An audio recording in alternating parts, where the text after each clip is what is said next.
सपा सांसद जया बच्चन अपने तल्ख तेवरों को लेकर अक्सर सुर्खियों में बनी रहती हैं। एक बार फिर वो चर्चाओं में है, जिसकी दो वजह हैं। पहली भाजपा को दिए हुए श्राप की वजह से, तो दूसरी अपनी बहू ऐश्वर्या राय की वजह से। पहली बार जया बच्चन ने ऐश्वर्या राय बच्चन को ईडी के द्वारा बुलाए जाने पर चुप्पी तोड़ी। जब उनसे इस बारे में सवाल किया गया तो उन्होंने कहा कि ये लोग यूपी से डरे हुए हैं। जब उनसे ऐश्वर्या राय बच्चन पर कार्रवाई को लेकर सवाल किया गया तो उन्होंने कुछ भी कहने से मना कर दिया।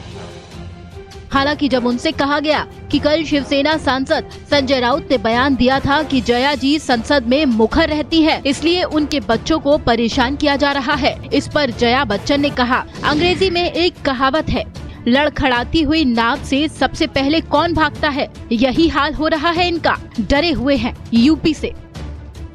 वहीं समाजवादी पार्टी के नेताओं पर छापेमारी के सवाल पर जया बच्चन ने कहा, चुनाव आ रहे हैं इसलिए ये लोग टारगेट कर रहे हैं। ये लोग लाल टोपियों से घबरा गए हैं। ये लाल टोपी ही इन लोगों को कटघरे में खड़ा करेगी।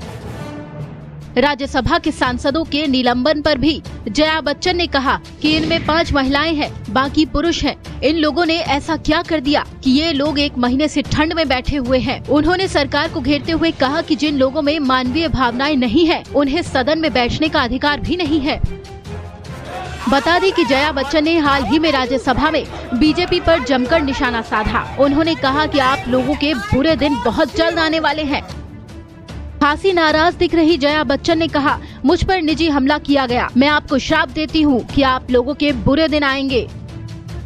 वहीं बॉलीवुड एक्ट्रेस और जया बच्चन की बहू ऐश्वर्या राय बच्चन से सोमवार को ईडी ने पनामा पेपर्स के मामले में लंबी पूछताछ की है। पनामा पेपर्स में दुनिया भर के जिन जिन नेताओं, बिजनेसमैन और सेलिब्रिटीज के नाम सामने आए थे, उन पर कथित तौर पर ब्लैक मनी विदेश में छिपाने और टैक्स चोरी करने के आरोप लगाए गए हैं। ऐश्वर्या का नाम भी इन पनामा पेपर्स में शामिल था। इसी सिलसिले में ऐश्वर्या राय से पूछताछ की गई है।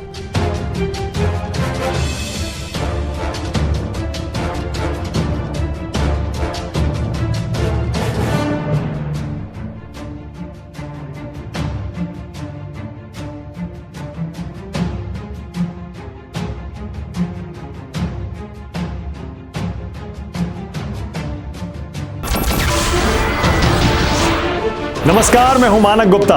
अगर आपको हमारा ये वीडियो पसंद आया हो तो इसे लाइक और शेयर जरूर करें, और हां, हमें सब्सक्राइब और फॉलो करना ना भूलें ताकि आप देश और दुनिया की कोई खबर मिस ना करें। तो जुड़े रहिए हमारे साथ और देखते रहिए न्यूज़ 24।